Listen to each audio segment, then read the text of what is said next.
கர்த்தருடைய பரிசு நாமத்துக்கு மகிமையுண்டாவதாக. இந்த நாளிலும் ஒரு மங்களகரமான வார்த்தையோடு உங்களை சந்திப்பதில் பெருமகிழ்ச்சி அடைகிறேன். இந்த நாளுக்கான தேவ வார்த்தை உங்களுக்கே தெரியாம அதிகாலையில் உங்களுக்கு நல்ல செய்தி காத்திருக்கு.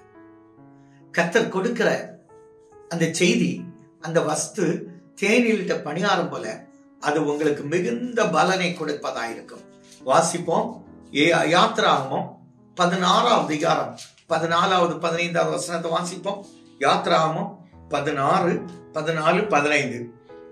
பெய்திருந்த பனி நீங்கின பின் இதோ வனாந்தரத்தின் மீதெங்கும் உருட்சியான ஒரு சிறிய வஸ்து உறைந்த பனிக்கட்டி பொடிய தனைவாய் கரையில் மேல் கிடந்தது.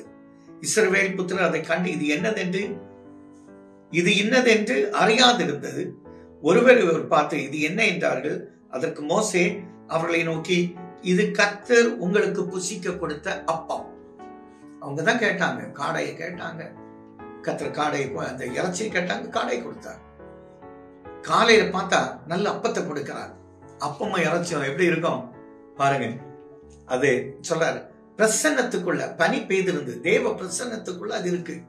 உங்களை எல்லாம் தேவ பிரசன்னத்துக்குள்ள அவர் வைத்து பாதுகாத்து, கர்த்தரையே நீங்க சார்ந்து இருப்பதால், கர்த்தரையே நம்பி இருப்பதால், உங்களுடைய விசுவாச கர்த்தரை சார்ந்து இருப்பதால் அது தேனிலிட்ட பணியாரம் போல இருந்ததா. அதுல அந்த 16, 31வது வசனத்துல பாருங்க. இஸ்ரவேல் வம்சத்தை மன்னா என்று பெயரிட்டார்கள். கொத்தமல்லி அளவாயும் வெண்ணிறமாய் இருந்த அது ருசி தேனிட்ட பணிகாரத்துக்கு ஒப்பா இருந்தது. இப்படியே தேனில பணியாரத்தை நம்ம போட்டு சமைச்சா எப்படி இருக்குமோ அப்படி இந்த நாள் உங்களுக்கு அமையும். இதுவரை நீங்க எதிர்பார்த்த செய்தி வராம இருக்கும். நல்ல செய்தி காலையில உங்களை சந்திக்கும். இந்த நாள் நல்ல நாளா இருக்கும். ஏன்னா அதை நீங்க ஒண்ணுமே பண்ணாட்டா நீங்க நினைப்பதற்கு மேல கர்த்தர் உங்களுக்கு நல்ல செய்தியாக நல்லதாக கொடுப்பார். எதிர்பார்த்துட்டே இருக்கிறீங்க, கொடுக்கிறார்.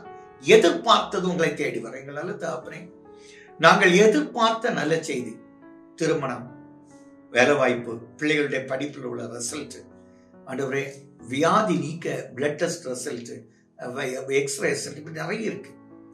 எல்லாவற்றிலும் நார்மல் என்ற ஒரு சந்தோஷத்தை கேட்க போறோம். உயர்ந்த இடத்துல ஏறி இருக்க பண்றீங்க.